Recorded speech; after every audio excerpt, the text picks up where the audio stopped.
Hi, I'm Kirk Chugg. And I'm Corey Moore. We are the Gentleman Project Podcast. We help you turn the time you have with your kids into time well spent.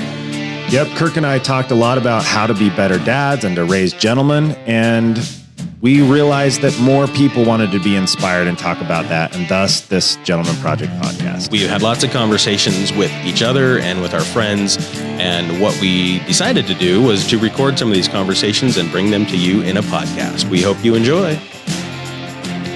Today on the podcast, Corey, we have Matt Garff. He is an owner of the Ken Garff Automotive Group. They're the 8th largest auto group in the U.S. He's also quite the family man and has done a lot of different business ventures and has balanced family and business. Really great stuff here.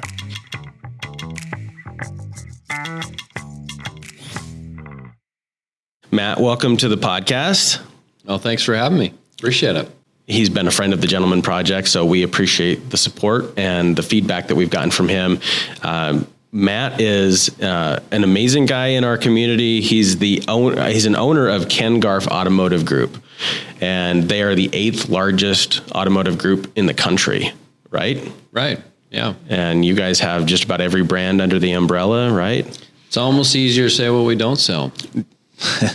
Go ahead. BMW and Lexus. BMW and Lexus. Actually, we're about to change that with Lexus here pretty soon. Well, you're a car guy, right? Your grandfather was Ken Garff.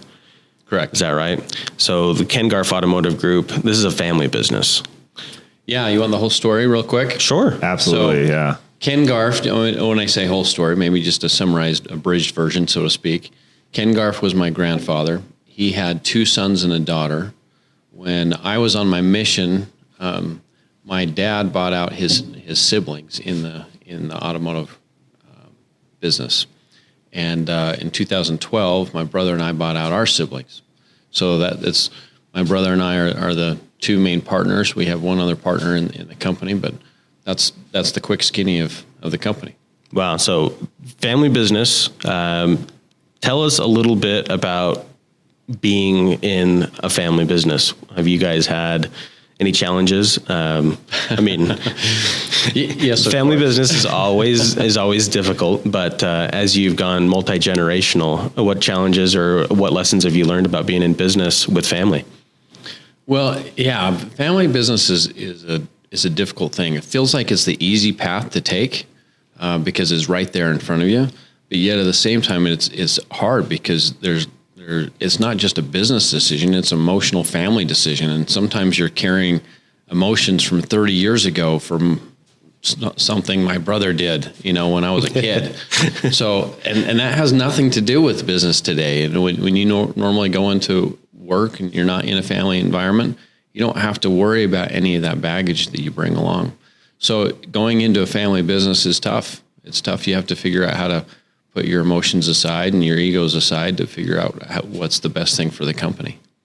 So it's not easy. So you grew up working with your father and your brother. Are there some things that you guys often talked about together about, things that are, purpose of life type of things or lessons of life type of things that helped you at home and in business?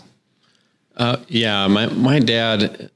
Being around my dad, it was awesome because he talked about how he kind of started his career and how he just loved going to work, and he would see his dad every day, and so they would go into lunch all the time. And so as now I'm going to work and my dad is taking me and my brother to lunch all the time, he's reiterating, hey, this is my favorite part of the day. This is my favorite. This is why I come into work. He didn't need to work anymore. In the winter, he would go down to Palm Springs and stay. He had a home down there, and that's where he would stay. But as soon as he came back, he was in the office. And of course, we could always give him more things to do, as many things that he wanted to do.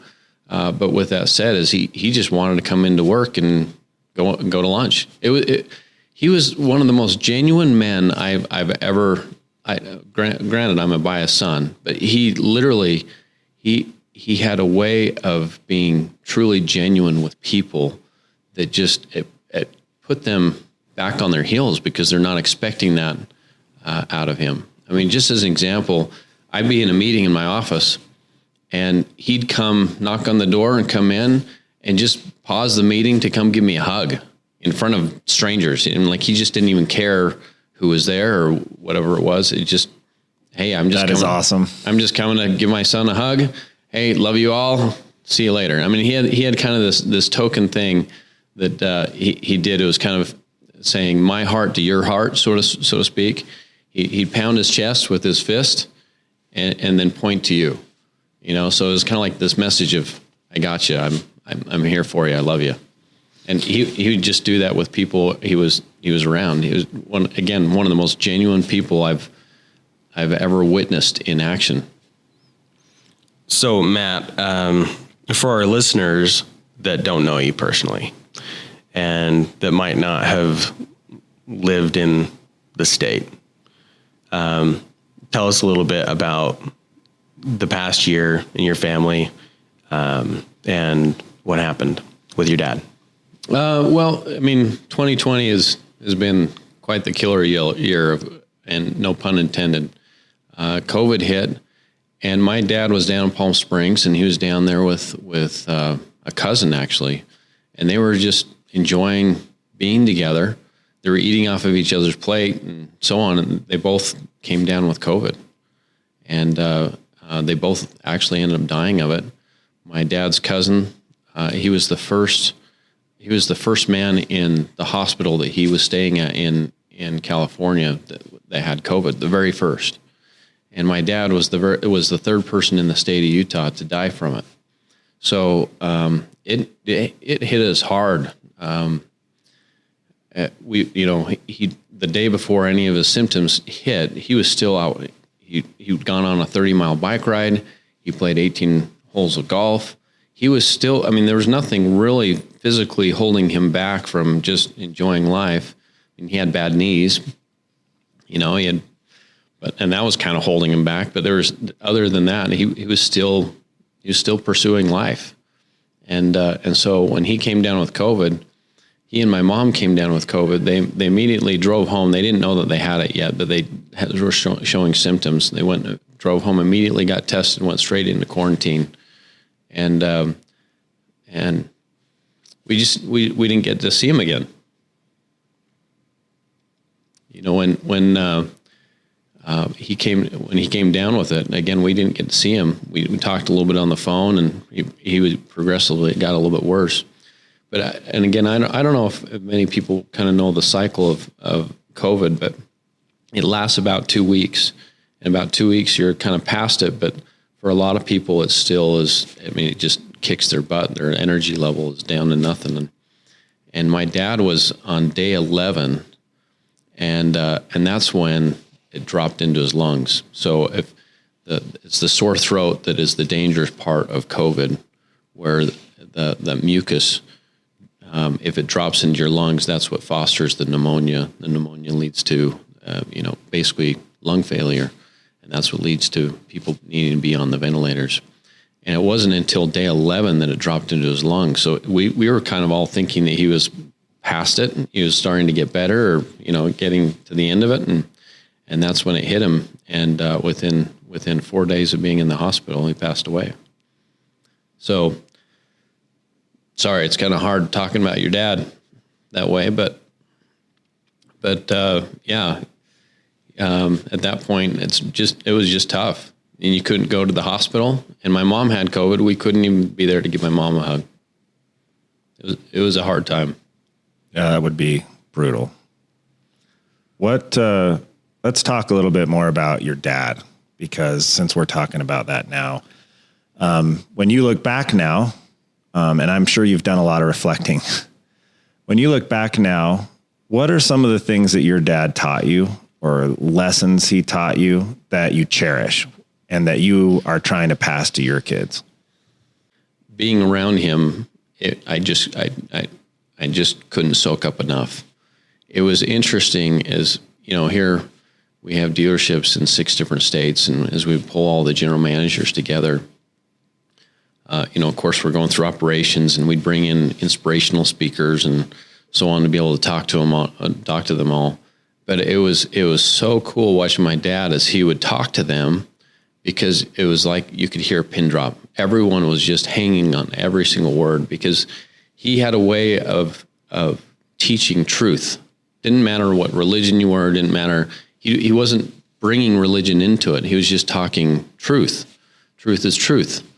And because he was talking in a way that people could hear, they just hung and clung on every word. And that's just how he was. I mean, just another example. You can go through example after example, but my wife's brother was getting married. He works in one of our dealerships. He met his wife. She was a receptionist at one of the dealerships. They've had a great marriage and have some great kids and so on. But as they were getting married, they went to the wedding dinner. My parents came to the wedding dinner. And again, it's my wife's family. It's not the Garff family. It's my wife's family. And the bride, her father wasn't there. But yet at the same time, we're going around the room at the wedding dinner, and everyone's introducing themselves, and they're all like saying some cute, fun things about, the bride or the groom.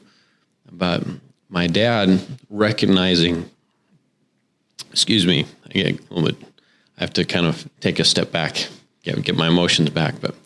But my dad recognizing the room, recognizing her father was not there. Again, it's the groom that was part of my family, therefore part of his family. He recognizing the room, he took a moment to talk about her. Well, anyway, point is he had a way of identifying the need in the room. Did he talk to you about that at all? Or was it just you saw him in action? You saw the example. Or did he talk to you about how he did that, right? I mean, was it constantly, one of my favorite books is the Greatest Salesman in the World. And they talk about how I'm going to have love in my heart, and everyone I meet, I'm going to show them that there's that love, right? Did he talk to you about that? Or was it just the constant example? He was just constant. He was constant. He didn't really need to talk to you about it. Although with that said, of course, he did pull me aside at many times and said, "Man, you really need to work on your patience." If you could just be a little bit more patient with, and of course, anybody in my family, they would laugh at that because, of course, I need to work on my patience, whether it's my kids or my siblings. Yeah, I don't know that there's any of us that don't need to work on our patience, Matt. So of course, he did have some of those talks with me, but he was just the awesome example. It was the bias son. I wanted to cling to every word he had to say. Well, he had quite the list of accomplishments. Like, he was Speaker of the House, he was an auto exec, he was in church leadership. But of all of those things, Matt, it sounds like he took his job as a father very, very seriously. And he was genuinely interested in connecting with people.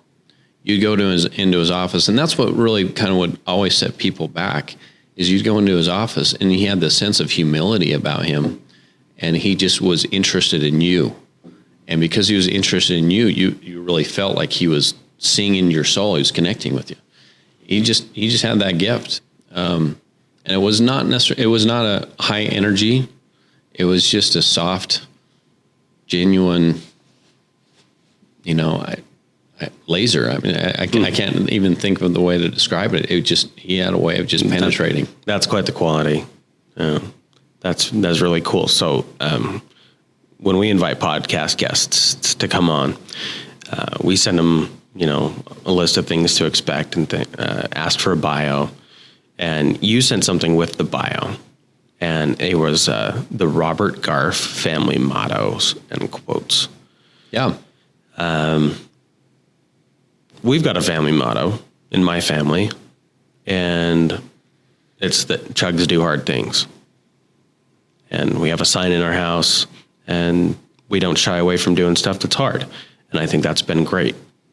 What were some of the Garff family mottos for you growing up? And which one of those mottos have you taken and are you teaching your kids? One of those mottos is Garff's never give up. And I can't think of an example where that really came out, but that was just Garff's never give up. And you hear a lot of different, I can hear a lot of different phrases that he would use, like, let's play hard so we can work hard. And I said that backwards. Let's work hard so we can play hard. Let's go tackle life. Let's go do it. And we never give up. And of course, there are other phrases too, like prayer is the most important part of the day. And that's true. That's true. It gives you a chance to, no matter how you look at prayer, some people see it as meditation. It's a chance to, calm your soul. And when you start to understand the principles behind it, prayer is the important part of the day. So there's a lot of those sort of things that my dad was about. I brought a book for you guys for my dad, and it's kind of fun. The Gentleman's Project is, I love the journals that you can pass messages back and forth to you and your kids, and the lessons that you're teaching them and want to be left as legacies with them. My dad, he started compiling quotes actually for quite some of his life. This is actually what I just given you is an abridgment. He has a big thick binder that he's made copies for all of us, and we call it Bob's Bible. And so anytime we're doing, sharing some sort of message or talk or speech or whatever it may be, you can just go to it, just pull out a whole bunch of content. And so as he was going to his friends' funerals over the last couple of years, his thought process was, I want more content. I want more teaching. I don't want all this fluffy stuff about me. I don't need all that fluffy stuff about me. Let's make whatever you guys do, keep it very short and keep it very, very, very teachable. And so he started compiling his favorite quotes out of Bob's Bible and others. And that's what this book is. Our family has taken those quotes and put it into this format. So it's kind of fun to see, combined with pictures and scriptures and so on. But these are all quotes that I've heard my dad share multiple times. As an example, one of those quotes, I can never pronounce the guy's name. Goethe? Goethe? Yeah, it's German. Yeah. Goethe. There you go. So Goethe. It's kind of like Brett Favre. I can never quite say his name. Sorry to all you in that area, the neck of the woods, Green Bay. Yes. But one of the quotes from Goethe is, let's see if I can remember it. From what your heritage is lent, earn it anew to really possess it. And, I because I've heard him use that quote so many times, it resonated with me so many different ways. It doesn't matter where you come from. It doesn't matter what your inheritance was. It doesn't matter what your parents set you up with or what they've given you. Whatever it is that you have, possess it, earn it. Just because it's given to you doesn't mean that you possess it. And so it's up to you to really take hold of it and grasp it and make it into something better, make it into who you are. And whether that's the principles that we're talking about, or whether that is money, or whether that is, it doesn't matter. It doesn't matter what it is. It's up to you to really possess it. So this is really cool. Thank you for this kind gift that you've given us. And with permission, I think it'd be great if we shared some of the things in here with the listeners on our webpage, if it's okay with you. I think there's some timeless principles in here and some great quotes. And so if that'd be okay with you, I think that'd be cool. No, that's just fine. In fact, that's why my family put together this book of quotes that were my dad's favorites, because it was a way of passing on his legacy to others of what was important to him. That's exactly what it is. It's a chance for us to ponder on true principles. Doesn't matter what religion you are. Truth is truth. And so a lot of these quotes are coming from a lot of famous philosophers. And as you read the quotes, it gives you a chance to reflect on it yourself. He's not preaching to you what message you need to take away from it. He's just providing the opportunity for us to grasp, to take hold of. Well, and how cool for your kids to have this now, and then someday their kids, and so on and so forth, right? I mean, this really creates a legacy, right? And in fact, when we met not too long ago, was that yesterday or the day before, the first time? Just a couple days ago, you talked about legacy, and you talked about creating a legacy. Tell me what that means to you.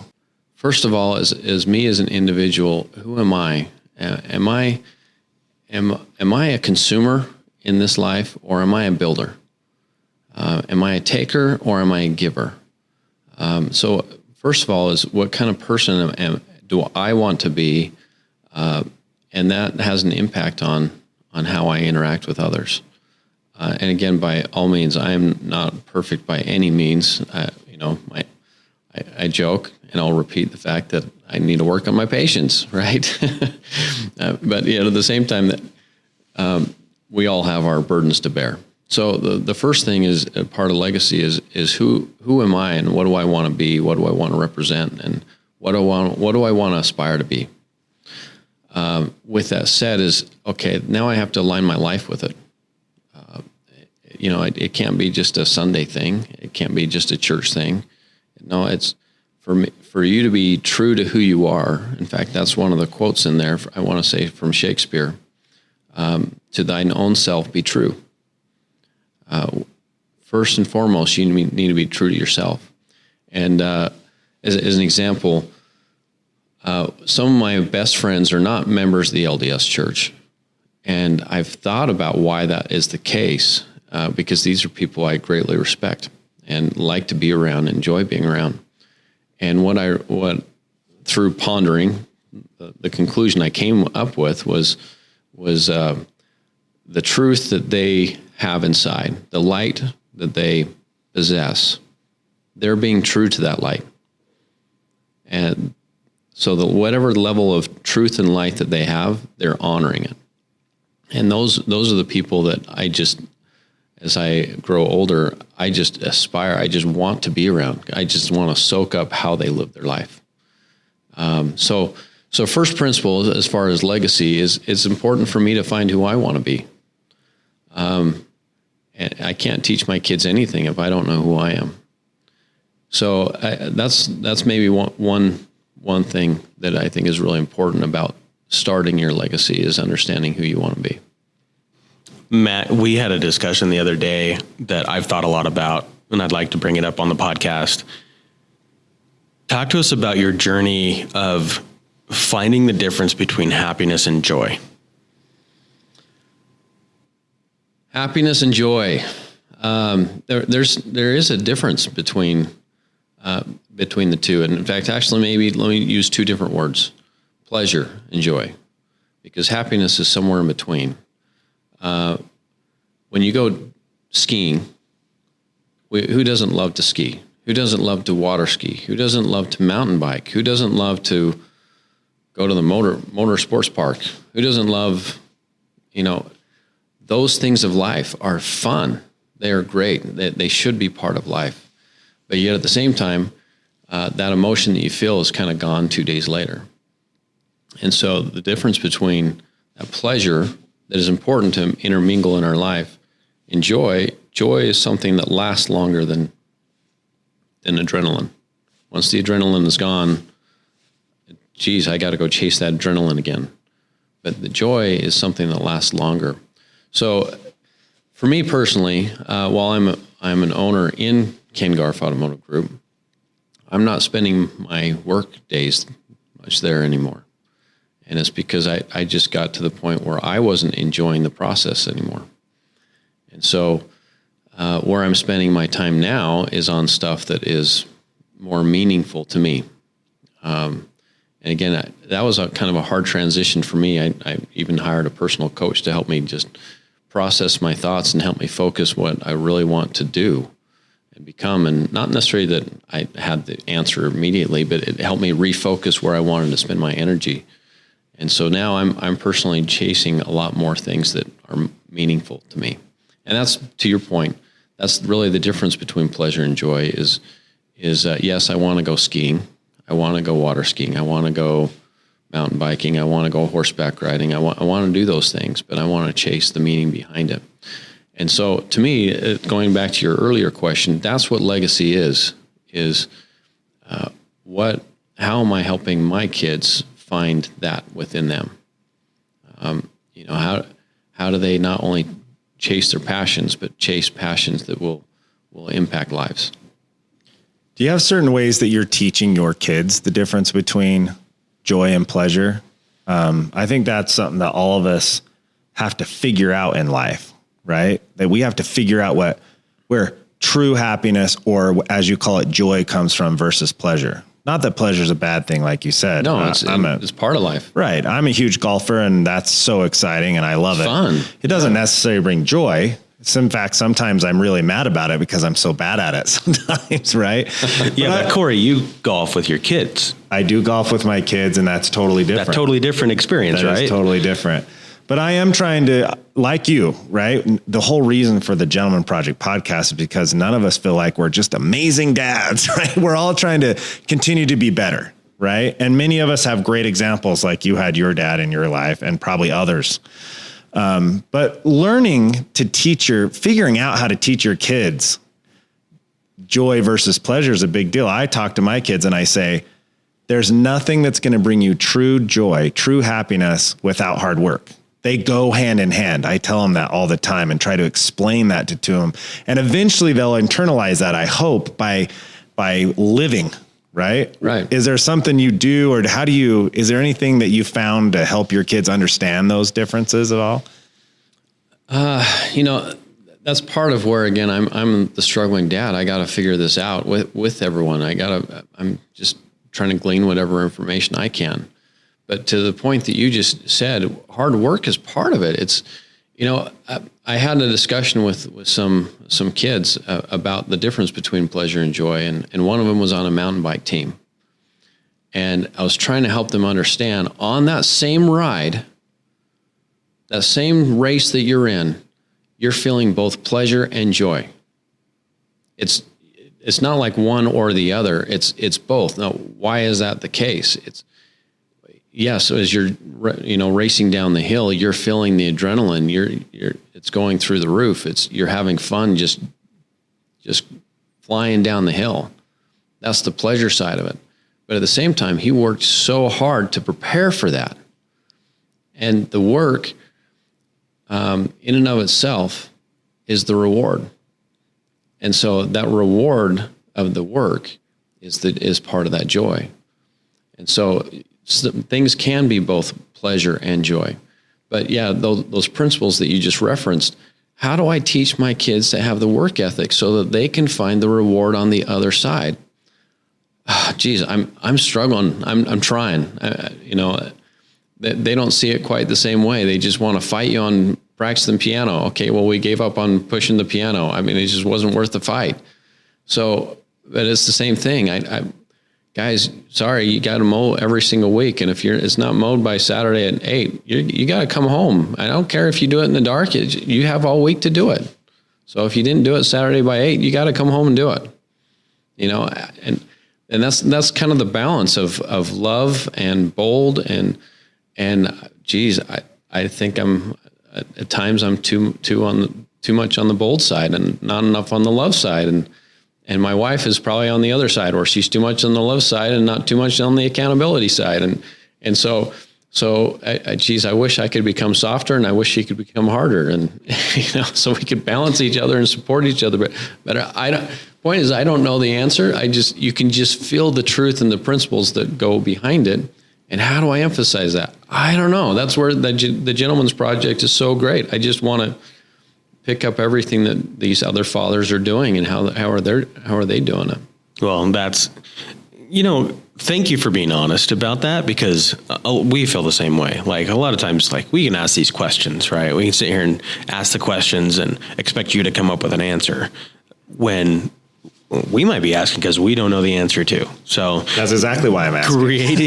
Creating this this dialogue of, okay, so what are you doing with your kids right now to connect with them? What are you doing to help them stay grounded in a society that you can seemingly have anything done for you? How are you teaching them that hard work is behind joy?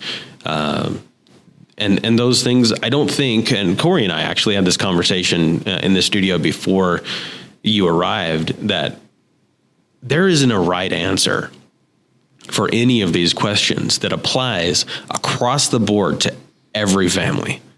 Well, my own kids, my kids all hear differently. I can't talk to one kid the same way I'm talking to the next kid. And geez, by the time I figure that out, is it too late? I don't know. I don't know. Matt, I've been meaning to ask you this during the podcast so that people can maybe identify with where you are in your life cycle of dadhood. How many kids do you have, and what are their ages? I have 4 kids, 3 boys and a girl. My oldest is 20. He's up at the University of Utah. My second is a senior in high school. My third is a sophomore, and my daughter is in 5th grade. So, it's for many years it was just me and my boys, and then along comes a daughter, and she's my last one. Okay, she's gonna be spoiled. She's my last one, and then on top of that, when she was 2 months old, she was diagnosed with a huge hole in her heart, so she had to have open heart surgery, and so it's interesting how those trials bond you deeper. Your relationships go deeper with those, and so my boys kind of look at my relationship with my daughter and think, oh, she's the favorite.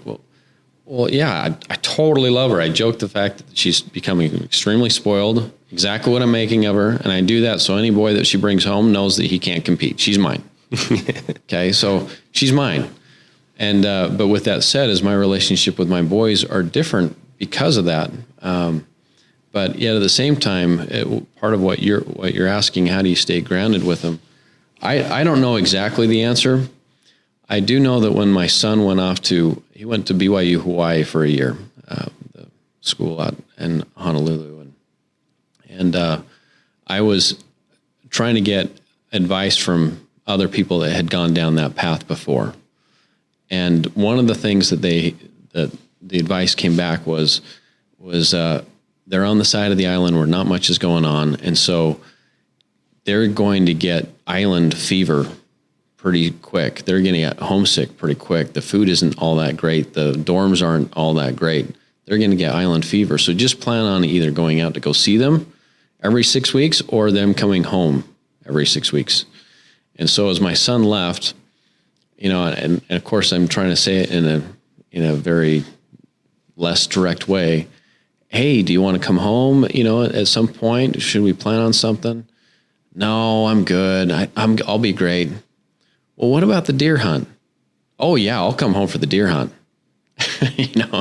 So of course we fly them home for the deer hunt, but it's interesting how some of those type of things are what are emotionally grounded in them. That riding horses, going on roundups is part of our family. Going hunting, it's part of our family. It's part of, as my boys are now teenagers and they're tired of hearing me preach, so it's like I got to really back off on preaching. Those things are still bringing them back.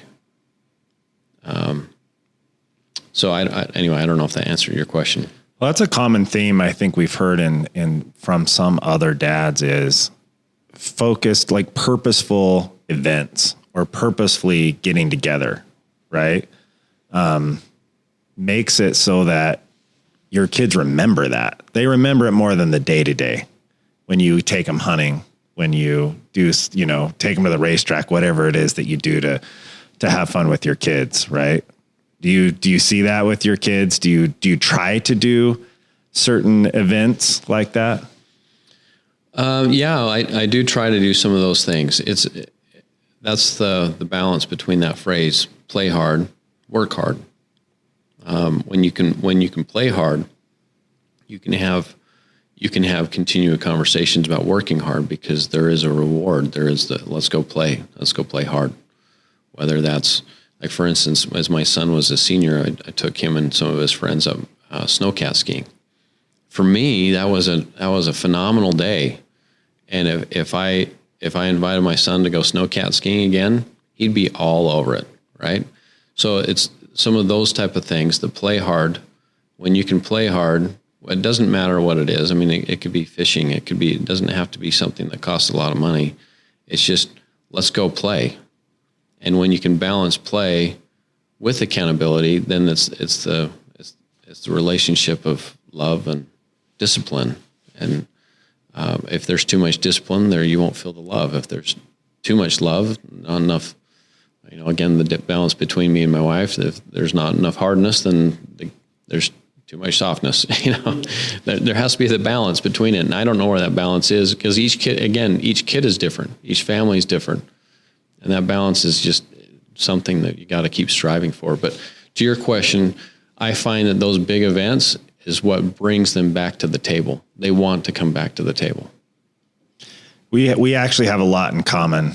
My dad's phrases are never, ever, ever give up and work hard, play hard. Those are a couple of his.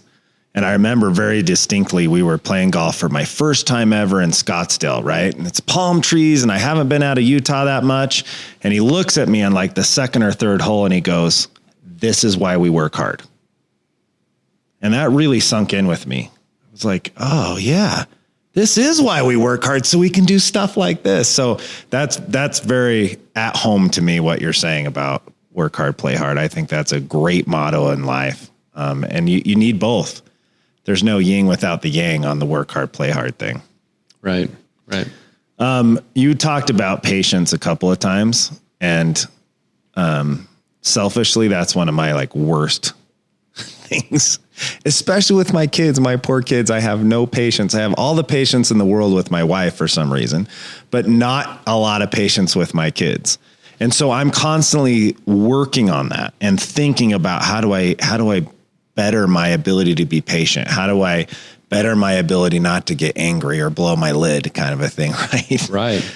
If you have any tricks or anything that you found that helps you with that, or that helps you progress, because I'm continually trying to grab at whatever I can get. Yeah. So the tricks of patience, I don't really have many tricks. But again, something very personal to me. Mental illness is a very serious thing, and there's lots of different symptoms of the mental illness. You can see it in some people with a lot of anxiety. You see it where some people are way OCD, and then you have it on the other side, ADD, and so on. Well, my symptom comes out in the form of a short fuse. And that's, again, this is me being very, very open here, but it's in the spirit of humility. I'm trying to figure out how to become better. So as you asked that question, I don't really have many tricks, but what I do know is I have to take care of myself in order for me to be able to take care of my kids. When I'm not sleeping or sleeping well, that fuse just is exposed. And when I'm not eating well, that symptom is exposed. Every day I'm taking vitamins now, and that helps. Exercise helps. So I don't really have too many tricks that I can, hang my hat on, other than I just got to keep working at it. And it's funny because you got to be careful of what you pray for, because there's usually a trial that comes with it to help you teach it. So it's like, I'm really afraid to ask for more patience, because I figure there's going to be a trial to come with it. But that's exactly what I'm working on as a dad, is I got to figure out how to be more patient so I can be more understanding, so I can listen and respond to what my kids are really wanting and needing. What I'm really sensing right now is my kids are teenagers, and they're fighting for their own independence. Even though their decision-making isn't quite ready for their independence, they're emotionally fighting for it. They don't want to hear dad preach anymore. They're not even hearing it. And so what they're really wanting is just me to be present and listen and understand. And again, I'm not perfect at that. That's where, again, my patience, I got to figure out how to slow my idle down, my rev down, so that I can just absorb them as opposed to project onto them. Spoken like a true car man. Exactly. Using the word idle. Exactly. It's slow your rev down. So one way that I've tried this recently, and I can feel myself, like when I get to that point that I'm like, okay, this is inappropriate impatience. Like I can feel myself like boiling over inside, and I'm like, I'm going to do or say something I'm going to regret later. You know, when I get to that point, one thing that I've tried that has worked recently is give myself 10 seconds before I do or say anything. When I'm that mad, when I'm that upset, if I can pause and count, usually in those 10 seconds, something happens that diffuses the situation, or I think the better of it.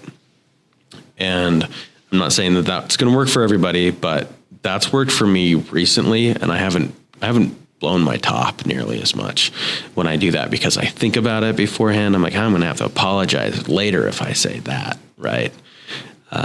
So that's one thing that I've been doing recently that's helped with my patience, because I'm just like you described, coming home and when jobs aren't done that were supposed to be done, and lawn's not gotten mowed or garbages haven't been taken out. I don't expect a ton of my kids, but they do have jobs at home.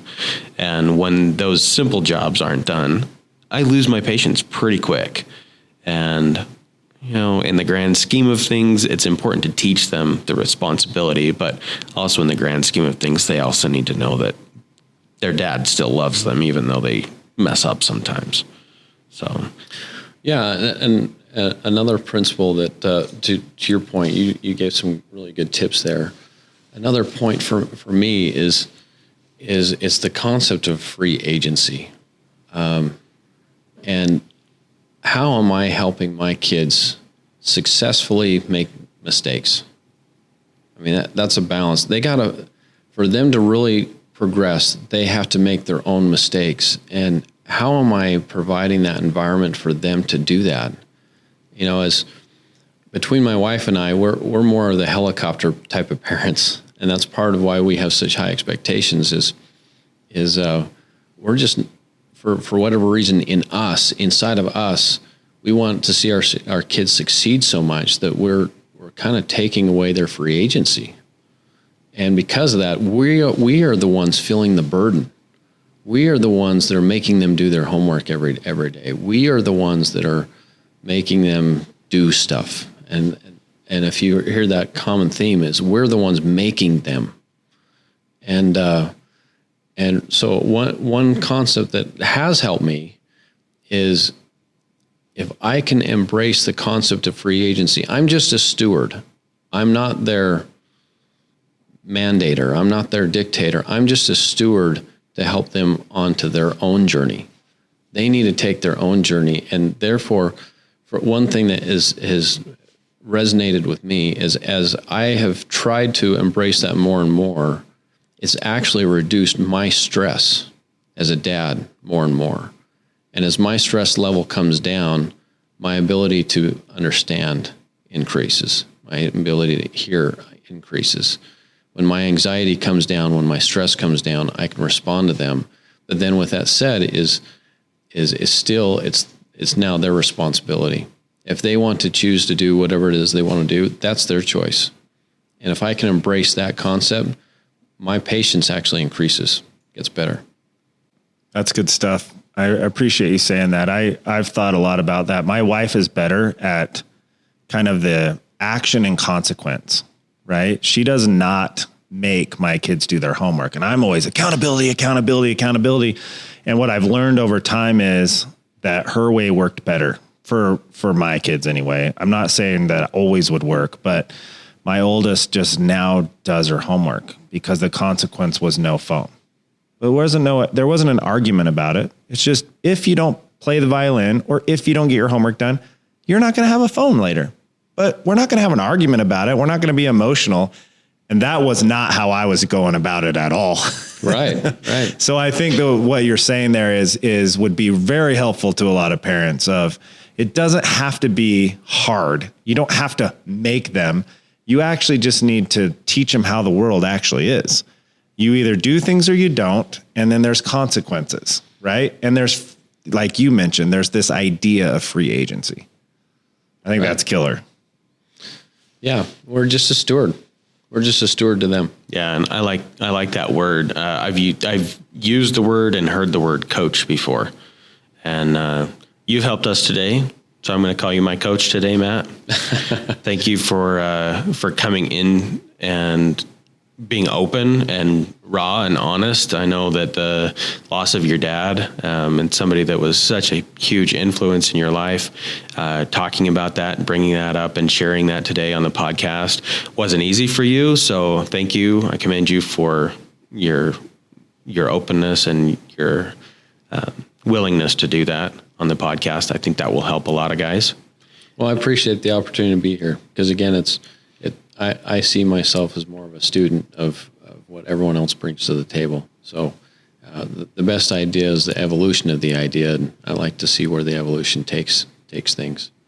Well, you definitely have some of your dad in you. I can see your authenticity coming through, and just the kind of the I am who I am, and I'm not afraid of that. That's a really good character. I appreciate trait. that. That's a huge compliment. So, Yeah. thank All you. right. Well, thanks, everybody. We will close out this week of the Gentleman Project podcast, and we will talk to you next week. Fantastic perspectives from Matt Garff today. Really talking about your family legacy and how to give that to your kids. I hope you guys subscribe to the podcast and get it downloaded automatically. You are going to love next week's guest. So stay tuned, and we'll talk to you next week.